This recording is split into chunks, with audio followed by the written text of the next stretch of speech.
Burnout 3 is the very first video game I remember playing. I recall sinking dozens of hours into it when I first picked up my original Xbox controller. As my father plopped me down in front of the TV, I raced around North America, Europe, and Asia for what felt like days straight, ramming into other cars and traffic, not caring about losing the events, just having fun. I look back on those days now, since I find Burnout 3 to be slightly frustrating to play nowadays. Due to the fact that I held on to that nostalgic idea in my head, I instinctively always believed I needed to hold down the gas while drifting through corners, only to ram into an oncoming vehicle I had no way of knowing was there. Events now no longer became fun, but frustrating, as I felt like I had to do things near perfectly to win. There were certainly times where I had to do that, but most of the time it was just me playing too recklessly and being too stubborn to correct my mistakes. But despite my issues with the game, due to my own personal gripes, I still enjoyed my time revisiting my old stomping grounds. My old love for racing games and cars has mostly worn off at this point, even if Racevic has rekindled a small amount of it recently. But despite me no longer chasing after the latest racing game or racing news, I still enjoyed my time. Even though I have issues with a game that's now 17 years old, I still enjoyed my time. Let's look at another example. Dead or Alive 3. I know I lost a bunch of credibility by saying that, but hear me out. Dead or Alive 3 is the first fighting game I ever played. That or Soul Calibur 2, but I'm sticking with DOA for this example. Looking back on it, for what DOA attempted to do, I say it did it extremely well. The fighting mechanics are solid, the character lineup is small but diverse.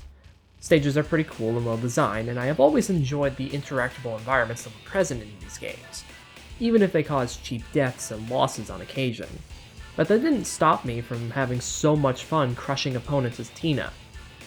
And seeing where the series has gone, while I still enjoy the fighting in more recent entries and the wider character roster, and admittedly even some of the fan service, as I have indulged in much of it, I still long for the old days where DOA was complete, and not sold to you in collective $1,000 DLC for character costumes. But I can forgive the DLC. A tiny bit. This shit is still unforgivable, Team Ninja. I can still enjoy playing these games because of the nostalgic attachment I have for DOA 3. If I haven't played DOA 3, or Soul Calibur 2 for that matter, I might not have even gotten into fighting games in the first place. There's something that both of these franchises have in common with me: nostalgia, and how I'm able to forgive some of their flaws for the sake of having fun.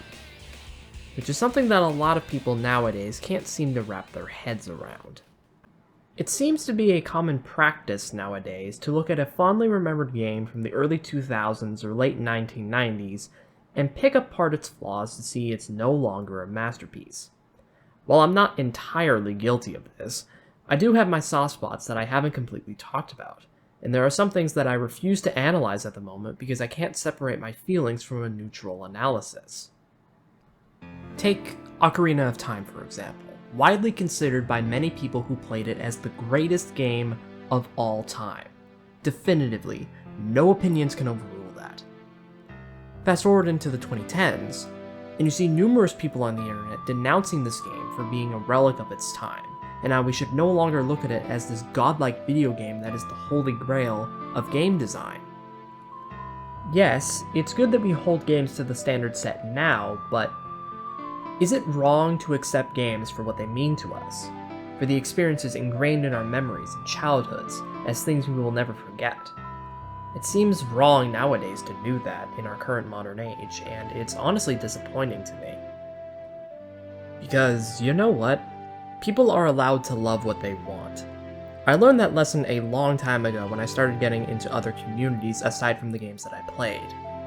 I was a brony for a little bit. I wrote awful fanfiction. I have terrible taste in video games sometimes. I love things that others hate with a burning passion.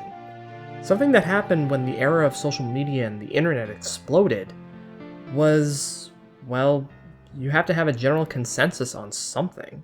And actually, no, on everything. Either you have the right opinion, or you have the wrong opinion. There's no in between. There's no mediation. You're wrong, I'm right. Let's just look at an example here. I know that these guys are somewhat friends, but this is kind of setting a perfect example in my head.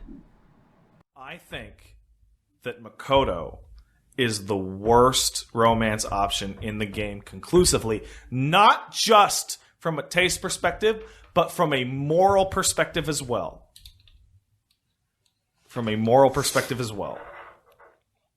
And the reasoning is as such. It is screwed up. That What's going on, Pat? You listen. You listen. There's an ironclad logic here. It's screwed up to date and start a relationship with a girl when all you can think about when you're smashing her is her way hotter sister. That's a screwed up thing to do. Okay, listen. That's a screwed up thing to do. Listen. Fuck off. Because every time I hung out... Shut the fuck up. Shut the fuck up. Every time you hang out with Makoto Saejima, all you're thinking about is, man, this is the wrong sister. Listen, Sai is fucking great. Right, Sai is immaculate, and you said earlier that Makoto is like a more fleshed out Mitsuru. Yeah. That's because Sai is really Mitsuru. That's right. As an adult. Yeah. Right? That's fine. That's great, and whatnot. You couldn't even remotely handle Sai for a single fucking night. I'm sorry you're living in your sister's shadow even now. Wow. It's depressing, since, once again, I love so many things that others completely denounce and vice versa. Final Fantasy XIII is a game that nearly everyone dislikes, or at the very least nowadays have come to accept as a quote-unquote decent game, yet I love it so much. It could be because it was my first Final Fantasy I played, sure, but I do see its flaws. There are too many to list out here, but I am willing to overlook them because of my nostalgic attachment to them. Going back to Dead or Alive again, I enjoy the latest entries for their satisfying combat that's not too overly complicated, as well as its fan service because I enjoy those sorts of things. And you know what? That's okay. You should love what you love, no matter how old, dated, or admittedly terrible some things are. If you love it, then love it. Don't let others tell you otherwise. And hold on to that nostalgic feeling, because you should never let it go.